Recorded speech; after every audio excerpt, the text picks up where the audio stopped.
Buongiorno da Sicilia 24, questi titoli del telegiornale. Lo Stato c'è, la prima risposta è che non chiude la caserma dei Carabinieri. La prefetta Librizzi a Castiglione, comune sciolto per mafia, ha convocato il comitato per l'ordine e la sicurezza. Corse clandestine di cavalli nel Catanese, il video denuncia dell'influencer animalista Rizzi finisce in Parlamento, la polizia scova intanto altre stalle abusive a San Cristoforo.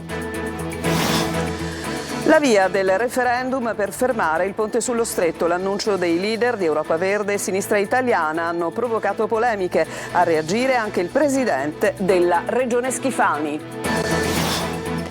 Comuni virtuosi che lavorano per il rispetto dell'ambiente. Tra i 7 in Sicilia premiati come Plastic Free c'è anche Avola nel Siracusano. Pulizia e collaborazione, le regole base per liberarsi dalla plastica.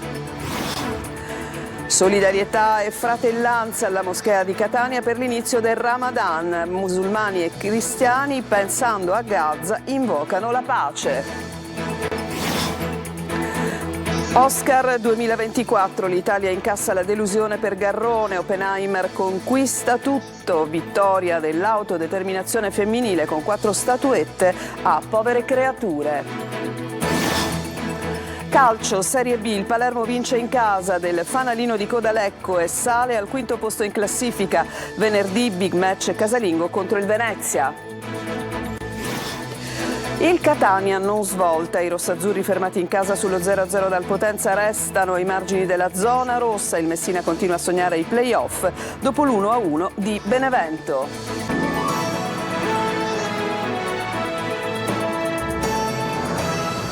Ancora ben trovati, lo Stato c'è, la prima risposta è proprio il fatto che non chiude la caserma dei Carabinieri. A dirlo il prefetto di Catania Librizzi che a Castiglione, il comune sciolto per mafia, ha convocato una riunione per il comitato per l'ordine e la sicurezza pubblica. È andato per noi Tonino De Mana. Lo Stato c'è, lo Stato sta lavorando bene attraverso la Commissione. Non usa giri di parole il prefetto di Catania, Maria Carmela Librizzi, che a Castiglione, comune sciolto per mafia nel maggio scorso, ha presieduto una riunione del Comitato per l'Ordine e la Sicurezza, convocata anche alla luce degli ultimi episodi criminosi che hanno visto coinvolto un imprenditore del settore turistico ed ex consigliere comunale. Il post e le fotografie che vedete sono di Alfio Conti, a cui ignoti, che lui stesso definisce codardi, hanno bruciato pochi giorni fa 2 auto, la sua e quella della moglie, parcheggiate nella stessa via ma distanti una dall'altra, segno evidente che gli incendiari avevano obiettivi ben precisi. Sulla vicenda indagano i carabinieri e non si esclude che i fantasmi, come li ha definiti Conti sui social, vengano presto assicurati alla giustizia. Castiglione e Randazzo, comuni vicini e con lo stesso destino, quello di subire le ingerenze della criminalità organizzata che si infiltra nel tessuto sociale ed amministrativo. Ma le risposte ci sono ed avvengono con fatti concreti, come ribadisce il prefetto che ai nostri microfoni annuncia che la caserma di Passo Pisciaro rimarrà aperta e quindi non sarà chiusa. Un segnale forte per mantenere un presidio sul territorio che a Castiglione potrà contare ancora su 2 caserme in centro e nella frazione Passo Pisciaro. Corse clandestine di cavalli è un fenomeno criminale che dilaga nelle città siciliane, nella provincia di Catania in particolare. Ricorderete il video denuncia dell'influencer animalista Rizzi che vi avevamo trasmesso durante un nostro servizio, ebbene è finito in Parlamento. La polizia intanto scova altre stalle abusive, sempre nel quartiere catanese di San Cristoforo. Emanuela Corsi. Un fenomeno criminale da decenni presente sulle strade siciliane, soprattutto catanesi e palermitane, e che nonostante le azioni di polizia e carabinieri non solo non si riesce ad arginare, ma guardando i video caricati sui social è sempre più in voga. Sono le corse clandestine di cavalli, dietro le quali si nasconde un giro di scommesse e di denaro che alimenta le tasche delle famiglie mafiose. L'ultimo caso eclatante poche settimane fa, quando l'influencer animalista Enrico Rizzi ha denunciato e pubblicato un video girato nel catanese che mostrava una corsa clandestina di cavalli con l'utilizzo di pistole.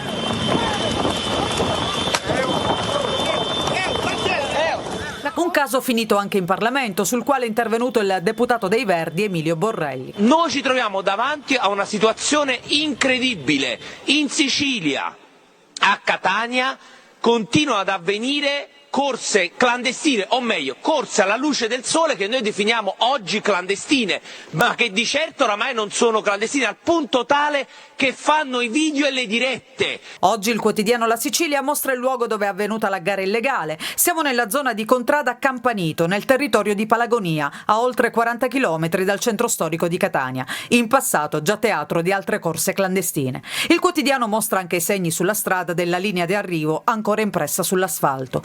Intanto, pochi giorni fa nel quartiere catanese di San Cristoforo, la polizia ha scoperto e sequestrato altri 3 cavalli nel cortile di un'abitazione in un garage. I proprietari, un 73enne e un 51enne, entrambi pregiudicati, sono stati denunciati. Sempre a San Cristoforo, a fine febbraio, erano state scoperte 5 stalle abusive, all'interno delle quali c'erano dei carretti utilizzati per le corse clandestine e farmaci dopanti utilizzati sui cavalli. Altro colpo al traffico di droga sferrato dai carabinieri di Catania, che hanno arrestato nel quartiere di San Giovanni Galermo 2 calabresi, un 25enne pregiudicato e una 30enne, trovati con quasi 4 kg di cocaina nascoste nella loro auto. Venduta al dettaglio avrebbe fruttato 300.000 euro. La droga requisita si aggiunge agli oltre 6 kg, tra i quali oltre 1 di crack, sequestrati nei giorni scorsi. Gli spacciatori sono stati condotti nel carcere di Piazza Lanza a Catania.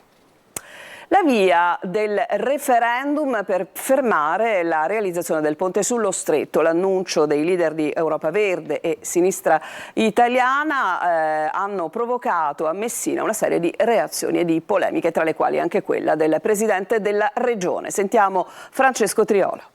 È una grande presa in giro su cui noi ci opponiamo anche dal punto di vista legale. L'annuncio di Angelo Bonelli da Messina durante l'incontro con associazioni e comitati contrari al ponte sullo Stretto cerca di spaiare le carte proprio quando nei prossimi giorni è attesa la pubblicazione delle procedure che daranno il via alla fase degli espropri.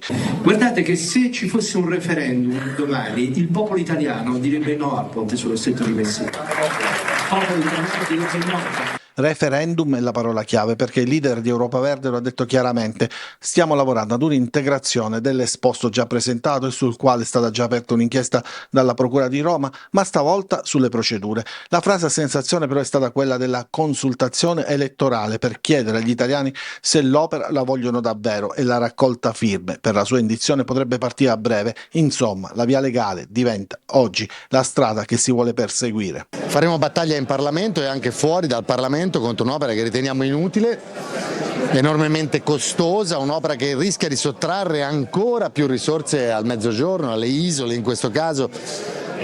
La Sicilia ha una condizione infrastrutturale davvero imbarazzante, perfino per arrivare qui.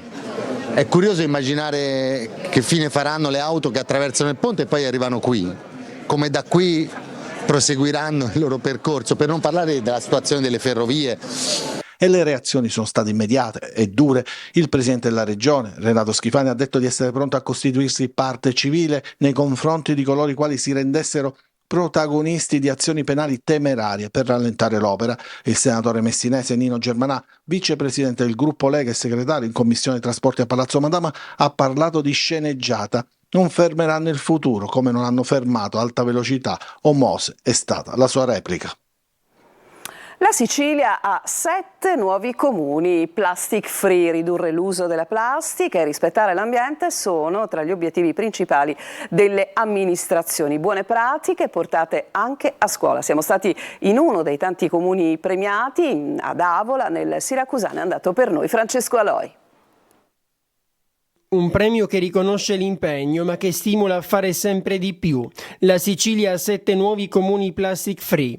Noi siamo andati ad Avola, nel Siracusano. Ovviamente col fatto che abbiamo tolto i bicchieri di plastica usiamo molta carta, però le bottigliette sempre in plastica sono. Non vedo alternative alla plastica. Perché usano tutte le borse di plastica. Che la plastica venga ritirata in maniera differenziata e che per le strade in tutto il paese si trovi meno plastica, questo è un dato di fatto. La cultura del riciclo e in generale il rispetto dell'ambiente sono temi che vengono trasmessi anche ai più piccoli nelle scuole. Ed è un investimento importantissimo a lungo termine che si rivolge proprio agli attuali studenti che saranno proprio i futuri cittadini, nel tentativo quindi di sensibilizzarli. Facendo un giro per le strade di Avola difficilmente troviamo rifiuti, una cittadina di 30.000 abitanti che fa della pulizia il suo forte. Tanta dedizione, tanto impegno da parte della cittadinanza e da parte di noi amministratori insieme ai volontari nell'occuparci quotidianamente di quello che è cura, decoro, e quindi sono delle politiche di sensibilizzazione, di prevenzione ma anche di contrasto. Abbiamo un sistema di videosorveglianza, abbiamo tanti punti informativi. Ma tenere la città pulita non basta, fondamentale anche la collaborazione di chi ci vive e i volontari fanno anche la loro parte. Sicuramente ci saranno nuove iniziative perché abbiamo raggiunto una tartaruga e il nostro impegno sarà quello di raggiungere presto l'anno prossimo le 2 tartarughe, quindi vedrete ancora nuovi miglioramenti. I comuni plastic free aumentano sempre, ma la speranza è che un giorno tutta la Sicilia sia senza plastica. Adesso ci fermiamo, c'è una pausa, torniamo tra poco, andremo alla moschea di Catania.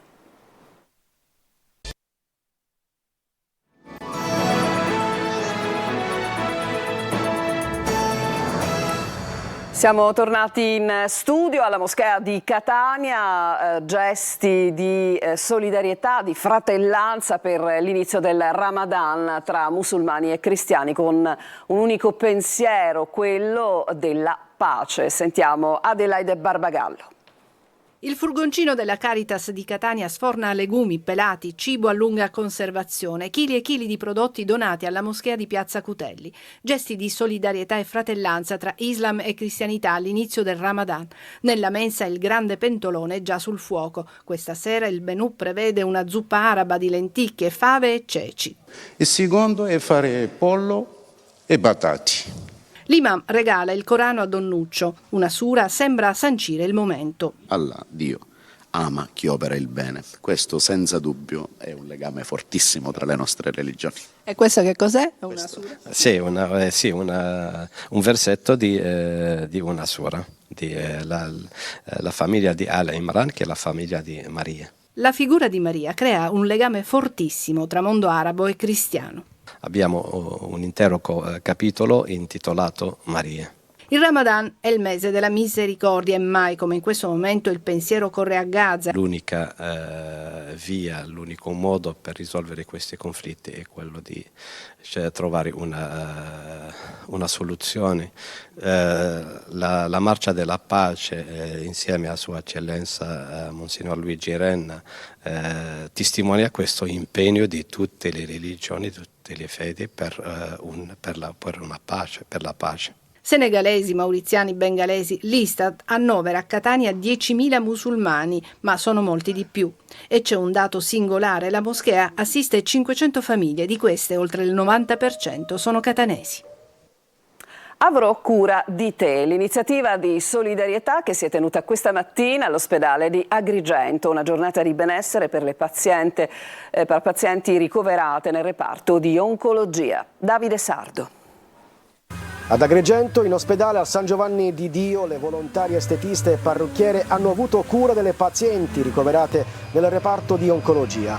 È stata infatti l'iniziativa di solidarietà intitolata Avrò cura di te, promossa dall'azienda sanitaria provinciale e dall'associazione di volontariato Solide Ali, che ha reso a disposizione le proprie volontarie per offrire alle donne in lotta contro la malattia una giornata di benessere e di piacevole distrazione. Oltre al make-up estetico del viso con suggerimenti per migliorare l'aspetto fisico e le condizioni della pelle a rimedio degli effetti collaterali dei trattamenti antitumorali, i volontari si sono adoperati anche nel pedicure e manicure e nel sistemare le parrucche. Le persone all'interno dell'ospedale che stanno veramente vicino alle persone che vivono la problematica cancro, chiamiamolo col suo nome. E quindi anche adesso questo momento che stiamo vivendo qua è un momento che ti dà serenità e ti aiuta a affrontare meglio tutto quello che può venire anche dopo. Entrare in questo ospedale oggi non in funzione di quello che siamo state, ma bensì con la consapevolezza piena che dal tumore si può guarire. Ogni anno riconfermiamo l'appuntamento in ospedale qui in Oncologia ad Agrigento, dove ci prendiamo cura dei pazienti, una giornata di spensieratezza in modo tale di fare sentire belle queste donne, perché lo sono. La giornata è stata allietata dagli intrattenimenti musicali a cura dell'associazione Malati in Cura Oncologica Amico Luz. Foulard e turbanti sono stati donati alle pazienti dal Rotary Club di Bivona. All'Oscar 2024, dove l'Italia ha incassato purtroppo la delusione per Garrone, Oppenheimer conquista tutto, da migliore attore a miglior film, e poi però c'è stata anche la vittoria dell'autodeterminazione femminile, che è stata premiata con 4 statuette, il premio appunto a povere creature. Abbiamo sentito un critico teatrale davvero d'eccezione, Alessandra De Luca. Sentiamo Eva Spampinato. Io Capitano non ce l'ha fatta, la corsa agli Oscar di Matteo Garrone si è interrotta qui al Dolby Theatre di Los Angeles la scorsa notte. La statuetta per il miglior film internazionale, categoria nella quale correva la pellicola italiana che racconta dei nuovi eroi contemporanei, è andata alla zona di interesse. Ma per l'Italia è una delusione a metà, spiega la critica cinematografica Alessandra De Luca. Contro la corazzata Glazer non si poteva vincere, la zona di interesse era il film super favorito, però il percorso che ha fatto il film è una vittoria straordinaria. Vedere questi ragazzi dal Senegal al tappeto di Hollywood è stato veramente un'esperienza straordinaria, quindi direi che Garrone ha vinto in ogni caso. La notte degli Oscar è stata di Oppenheimer, miglior film, miglior attore protagonista Cillian Murphy, miglior regia Christopher Nolan, 7 in totale le statuette vinte dal maxi biopic sul padre della bomba atomica. Come giustamente ha detto ieri Cillian Murphy, che ha vinto anche come miglior attore, viviamo nell'era di Oppenheimer e il film è dedicato a chi lavora per la pace. È un film straordinario, proprio linguisticamente straordinario. E poi la straordinaria escalation di Povere creature, un film che denuncia il maschilismo tossico, celebra l'autodeterminazione delle donne e dimostra quante meschine sfumature possano nascondersi dietro i comportamenti umani.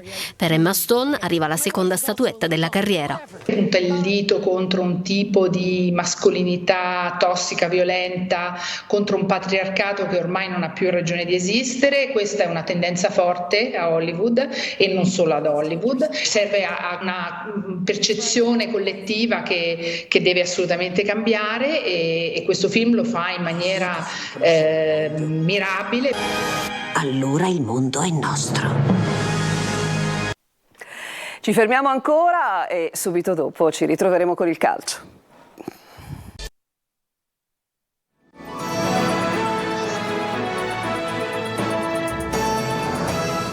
E andiamo al calcio in Serie B. Il Palermo torna alla vittoria, rosanero che sbancano Lecco e scavalcano il Catanzaro al quinto posto. Marco Gullà. Ha deciso il match questo colpo di testa, l'ennesimo vincente della stagione del Palermo. Un gol segnato al minuto 36 del primo tempo da Nedel Ciauru, che sfrutta i suoi 190 centimetri per sovrastare Capradossi e indirizzare in porta la palla, che vale 3 punti per il Palermo. Una partita sporca, il campo pesante ha penalizzato soprattutto i rosanero, che non hanno disputato una gran partita, ma hanno vinto e occorreva questo. Siciliani, adesso quinti, hanno una flebile speranza di poter ancora sognare la promozione diretta, anche se il secondo posto dista 7 punti, ma mancano 9 partite con in palio 27 punti. Il Palermo ha rischiato una sola volta su questo colpo di testa d'inglese intuito da Pigliacelli. Nella ripresa la formazione di Corini ha mantenuto la porta inviolata con attenzione e dedizione, poteva chiuderla con un calcio di rigore prima segnato e poi cancellato al VAR, ma nei minuti finali non ha rischiato più nulla. Era fondamentale oggi vincere, l'abbiamo fatto su un campo particolare dove non è facile giocare, ma con lo spirito giusto, combattivo, con tanta energia. Abbiamo vinto contrasti, siamo stati dentro la partita come doveva essere e dunque sono felice per questa vittoria che era il punto focale fondamentale per ripartire. Palermo che non può fermarsi, venerdì al Barbera arriva il Venezia in un vero big match. Lagunari terzi e con 5 punti di vantaggio sui rosanero, un'occasione per accorciare. Alla Serie C il Catania non va oltre il pari interno contro il Potenza, occasioni sprecate ma anche rischi. Zeoli ovviamente sperava in un altro avvio della sua nuova avventura in panchina e venerdì c'è un'altra sfida interna con il Cerignola. Marco Carli.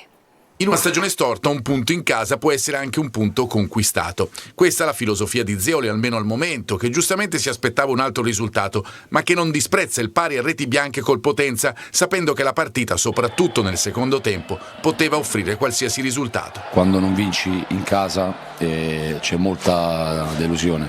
Spero che gli faccia capire cosa significa la continuità di risultati e poi essere liberi di testa, ma in questo momento comunque ci prendiamo questo punto. Lo so che nelle parole che dico qualcuno può essere deluso o ricevere critiche, però in questo momento cerco di prendere qualsiasi cosa positiva e trasmetterla ai ragazzi. Una partita particolare in cui l'allenatore etneo non vede né gli spunti né lo spirito adatto nel primo tempo. Una partita che cambia nella ripresa perché Chirico e Rapisarda qualcosa di nuovo lo mettono e soprattutto perché il Catania ci prova, anche se annaspa costantemente nei suoi limiti e nelle sue paure. Gli errori, in certi casi orrori in fase realizzativa, ne sono una dimostrazione. E per fortuna che dall'altra parte il Potenza trova un buon Furlan e anche la traversa. Il pareggio alla fine ci sta pure per quel che si è visto in campo, ma la constatazione non cambia l'umore dei tifosi a fine partita. Vogliono di più dopo 6 mesi amari. Intanto Zeoli, come i suoi predecessori, deve continuare a fare i conti con le assenze. Qualcuno ritorna e qualcun altro si fa male. Nel primo tempo cambi forzati per Cianci e Cicerelli. Adesso facciamo, ripeto, la conta e ci penso io a tirarli su, perché capisco che in questo momento chiederlo ad altre persone non mi sembra giusto, e né alla tifoseria che in questo momento sta vivendo un po' di amarezza. Pareggio 1-1 del Messina Benevento al vantaggio dei campani nel primo tempo con Lanini. Ha risposto al 90° il centrocampista Frisenna. E sabato prossimo nuovo appuntamento in trasferta a Latina. Sergio Colosi. Mai dare per vinto il Messina, sotto di un gol accompagnato dalla sfortuna per la traversa colpita da Zunno e ancora una volta penalizzato dall'arbitro, conquista Benevento un più che meritato pareggio con un destro di Frisenna all'incrocio dei pali all'alba del recupero. Un punto che vale oro per prestazione e qualità dell'avversario. Il Benevento dell'ex Gaetano Auteri rallenta la corsa alla vetta, mentre il Messina mette un altro mattone alla sua salvezza e guarda oltre nel finale di stagione. Modica torna al 4-3-3 per le assenze degli squalificati e Mausso in manetta, ampio turnover con 6 cambi. Primo tempo noioso al minuto 31, i campani sbloccano la gara sul tentativo di Nardi con Lanini marcatore inconsapevole ma non occasionale dopo la doppietta al Potenza. Almeno un rigore non concesso entra ormai di diritto nella cronaca delle partite del Messina. Questa volta tocca a Di Francesco di Ostia Lido non punire un evidente tocco di braccio distante dal corpo di Terranova sul cross di Zunno. Lo stesso esterno di proprietà della Cremonese, migliore in campo, colpisce la traversa nella ripresa. Il Messina colleziona episodi negativi, ma non si arrende fino al pareggio di Frisenna che realizza il suo terzo gol stagionale in Serie C. E subito dopo la sigla del nostro telegiornale Spazio al calcio siciliano con anteprima corner, un focus di 30 minuti per analizzare l'ultima giornata di campionato di Catania, Palermo e Messina, e questa sera dalle 20:45 sempre su Telecolor la versione estesa di Corner tutta dedicata al Catania, ospite il difensore rosso-azzurro Ivan Conte, che entrambi gli appuntamenti sono condotti da Angelo Gagliano. Vi lascio proprio ad Angelo Gagliano tra pochissimo, giusto il tempo di ricordarvi che il nostro telegiornale tornerà su Telecolor alle 19. Buon pomeriggio a tutti voi.